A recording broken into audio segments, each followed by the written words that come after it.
This is from chapter 10 of the Illustrated Novel. I thought Marigold might rush us down to Brighton again, but she seemed to have given up on that idea. Her headache was bad and the crying made it worse, so she went back to her own bed. I didn't know what to do. I didn't want to play in my own bedroom because it seemed so empty without Star. I felt empty, totally hollow, as if all my inside had been sucked out of me. I wandered round and round the living room, feeling so eerily light that I felt I'd been bobbing up to the ceiling any minute. Then I thought of Mr. Rowling, stumbling about on his mouldering feet directly above my head. I looked up at the grimy ceiling. It was easy to imagine the stains of the grisly footprints. It got so I couldn't stand it, so I woke up Marigold, even though I knew she'd be bad-tempered. She was mean at first. She'd got it into her head that I'd ganged up with Star and knew all about her slipping off early.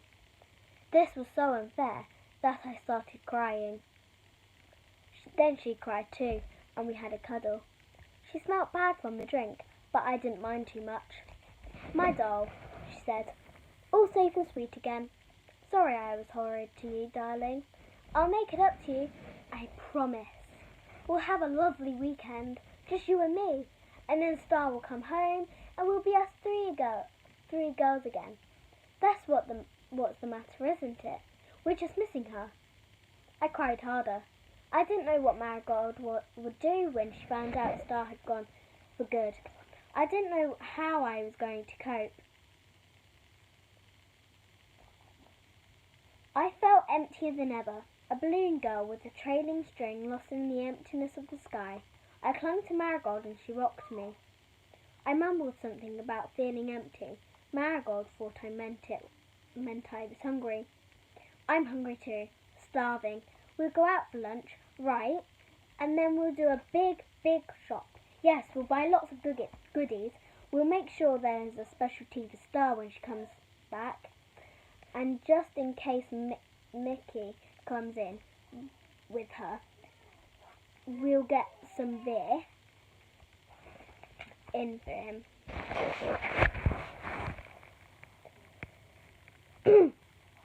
We could make it like a little party. She was off again. There was no way I could stop her. She wanted to take me to McDonald's, and I couldn't stop that either. "Don't be so silly, Dolly. We love McDonald's." But to my great relief, there was no sign of Mark and his mates. It was just crowded out with mums and kids. Marigold hardly ate anything herself, even though she said she was starving. She bought lots for me, even selected 2 butterscotch sundaes, just the way Star had done. It made me miss Star terribly. Did she really mean it? Wasn't she going to come back? How could she leave Marigold? How could she leave me? My tummy went tight. Sour ice cream sundaes suddenly hurtled backwards from my stomach, and I had to dash to the toilets. I felt emptier than ever afterwards. Marigold took me on the promised shopping spree, using the credit card I was so worried about. We bought food, we bought drink, too much drink, and we bought clothes, new black jeans, and a long-sleeved black satin shirt for Marigold, new blue jeans and blue shirts for Star and me, new nighties too, black lace for Marigold, blue and white gingham check with white lace trim for Star and me.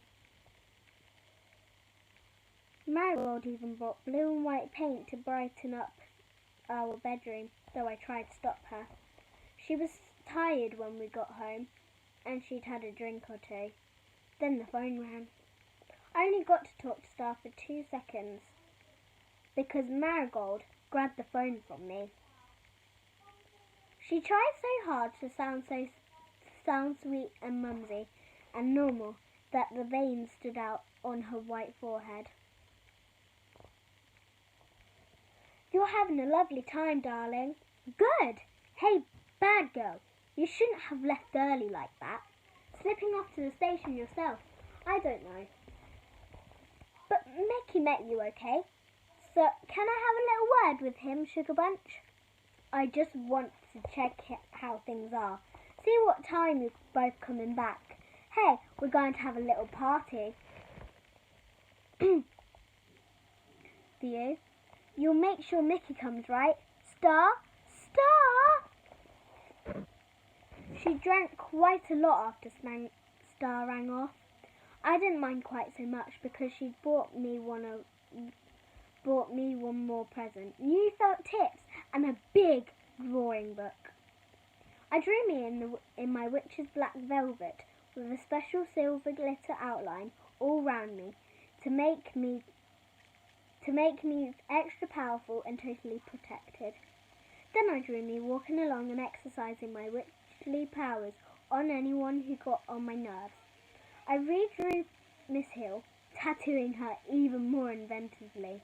It started to look a bit like a comic strip. I decided to show Oliver in the library on Monday. I could maybe draw speech bubbles and tell him what to put, and then he could write the words in for me. I drew Oliver, but this time my witchly powers waxed white instead of black, and he grew taller and tougher, and his eyes became laser powerful, so they could sizzle straight through his specs, searing everyone in sight. I gave him a haircut too, snipping off his long, lank fringe and wispy strands until he just had a butch bristle left, transforming his face.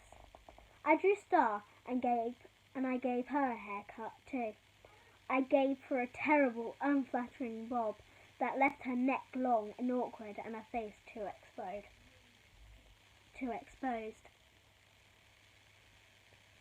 I dotted spots all over her skin and bloated her body so that she was so fat she bulged right out of her clothes. She waddled desperately after a stickman Mickey. He was running hard from this horror of a daughter. I drew tears and snot dribbling down Star's face, but her expression looked too real. I suddenly felt frightened. I tore the pages out and shredded it into little pieces. I started to draw Star again, but I didn't trust my pen. I tried Marigold instead, but I was too tired, and I couldn't be bothered to ink in all her tattoos. She looked really odd without them, the way most people look in their underwear. Look, Marigold, I said. She was asleep, her head on the table. That's beautiful, darling, she whispered, and then I went to bed. Marigold was up before me the next morning. She woke me with a breakfast tray. I blinked at it in astonishment. I stared at Marigold. She'd tied her hair up in an old chiffon scarf and was wearing an old shirt and a pair of knickers. Come on, sleepyhead, eat up, said Marigold. You need a breakfast. We've got work to do. Work? Yes, work, Dully Daydream. Why do you think we bought the paint yesterday? We're going to transform your bedroom. Star doesn't like all the stars and stuff. She thinks it's childish. She wants a pretty conventional bedroom. I like the stars, I said, fidgeting anxiously, and all the dolphins. My orange juice tipped and spread a gaudy stain across the sheets. Clumsy, said Marigold, but she wasn't cross. Still, it's time they had a good wash. She was already getting to work, scrubbing down the walls. Please, Marigold, I want it to stay the way it is. It's my bedroom too. Comment down below what book you want me to read next, whether it's, I don't know, Cookie or, I don't know. Just put it down below and I'll see if I can do that. Okay? So don't forget to subscribe and like this video. This book was by Jacqueline Wilson.